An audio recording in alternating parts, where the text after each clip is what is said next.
Welcome to the new world of carbon neutrality. A world where we must submit our purchase to the authorities and where my credit card is recording my carbon footprint on every item purchased. I don't own a car, but I have a certain gas limit that I can use with a rental car. If I want to travel more, I will have to buy the limit of those who cannot afford it. Meat? I don't know what it is anymore. Now the diet is based on insect, since it limits carbon emission and help with climate change. I don't own anything, no house or car, and when my carbon footprint limit is reached, my credit card gets blocked. But we are happy anyway. Does this sound crazy to you? But this is what might happen in the long run. The various changes in many areas have already begun. Cars will slowly be replaced by electric cars. Farmers will have to modify the way they produce food. The point of entry and exit of the country will be monitored. Thanks to the digital identity, and the banks will track your carbon footprint on your daily purchase, telling you where you can spend your money. Are we still free? Here is the question that really needs to be asked. With small-scale reset happening all around the world, when will the big reset happen? Society has trained us to be over-consumer, to always want more and always want something new. An education that is not innate but acquired with the influence of media, social environment, and our culture. Today, the government and the elite of this world want to reduce your accessibilities for the sake of climate change, but it's not them who have created in some way this impulse of acquisition.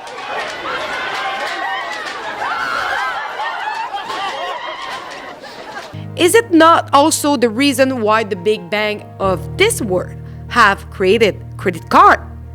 I let you notice that in developing countries, credit is not common. People spend what they are able to buy.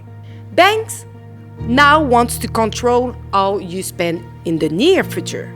Several banks are already posting on their website what they have done so far to help climate change and what they plan to do as well.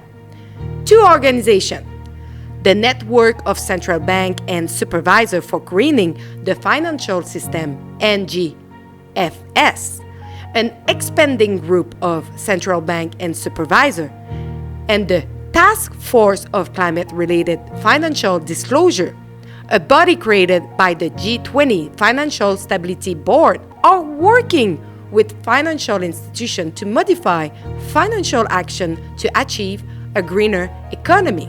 Here is what the goal of TCFD is.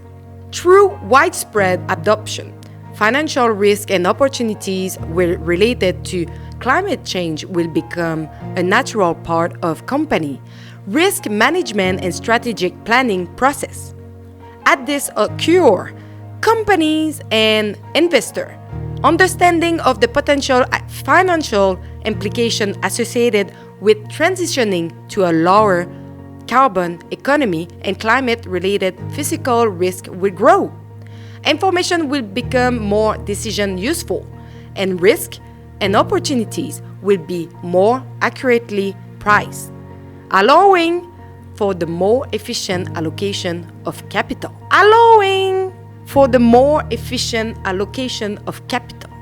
What does that mean? They will now be able to decide to whom they will allow loan in relation to their achievement for the planet, letting other companies who are not considered green by the banks and government out without efficient help to survive. And how will company will prove their allegiance to the green economy? Will they be by letting the bank track us through them?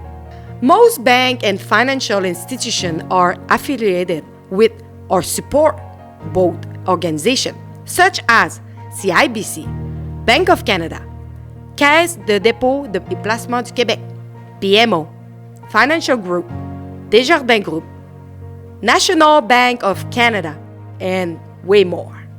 We talk here about 3,400 supporters in 95 jurisdictions, and you will not be surprised to see that most underdeveloped countries are not involved here. Here is an excerpt from an article promoted by the World Economic Forum about them. How central banks are tackling climate change risk. It is mentioned that, first, a number of central banks are now explicitly communicating the need to improve and harmonize climate risk pricing technique and ensure transparency of climate risk in financial asset and balance sheet. Standardizing and mandating climate-related disclosure could provide a major impetus for improving the pricing of climate risk. It looks more and more like a process of tracking and monitoring your personal finance. They say they want to oversee and be transparent in the disclosure of carbon impact on climate change, but it is not yet a control tool. Add to this the digital identity linked to it. It will only bring Canadians closer to a social credit. No? If I told you that these expense tracking methodology would become reality in the near future, would you believe me? Don't forget that not so long ago, digital identity and carbon footprint were part of conspiracy theories, and now it's reality. In Scandinavia, digital identity has been common practice for many years. In Norway, it is more or less necessary to have it to live your life. Sweden, for its part, has developed a MasterCard called Doconomy that allows to trace the carbon footprint related to the production of CO2 of each item purchased. So far, this credit card is a voluntary basis, but until when? See what the World Economic Forum has quoted on their main page and what they are also promoting on their forum.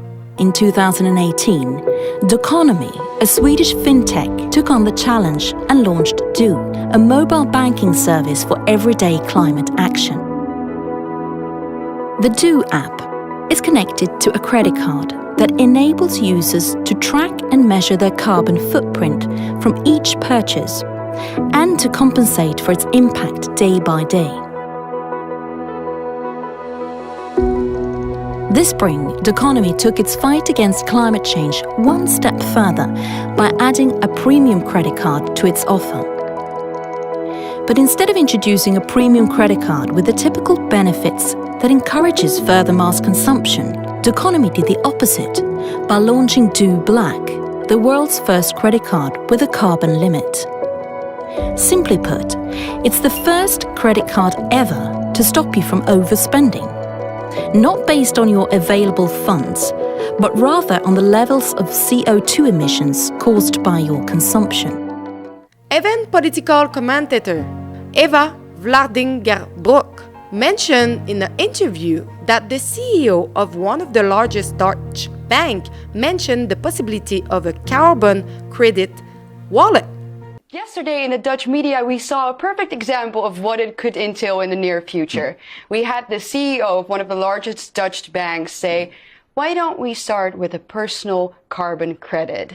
Oh. A carbon wallet, she called it actually. Yeah. So right in line with the plans that the World Economic Forum people have for us. And she said it in a way that was particularly funny. She said, well, if everyone gets an individual personal carbon credit, why don't we make it so that rich people who, for example, want to go on holiday a little too often can buy personal carbon credit from other people who, for example, can't afford buying plane tickets or eating meat too often. So we can that way swap it out. So here we have another conspiracy theory that seems to be occurring in our society as a normalization in the face of the fight against climate change. What they have in common in this 2030 agenda where net zero is the ultimate goal to reach. But what is the meaning of this famous net zero plan? Depending on its definition, the impact will be automatically linked to it. If you see any changes with your banking institution or other anomalies, please share the information with me via email at alexandra@ribennews.com or at tips@ribennews.com.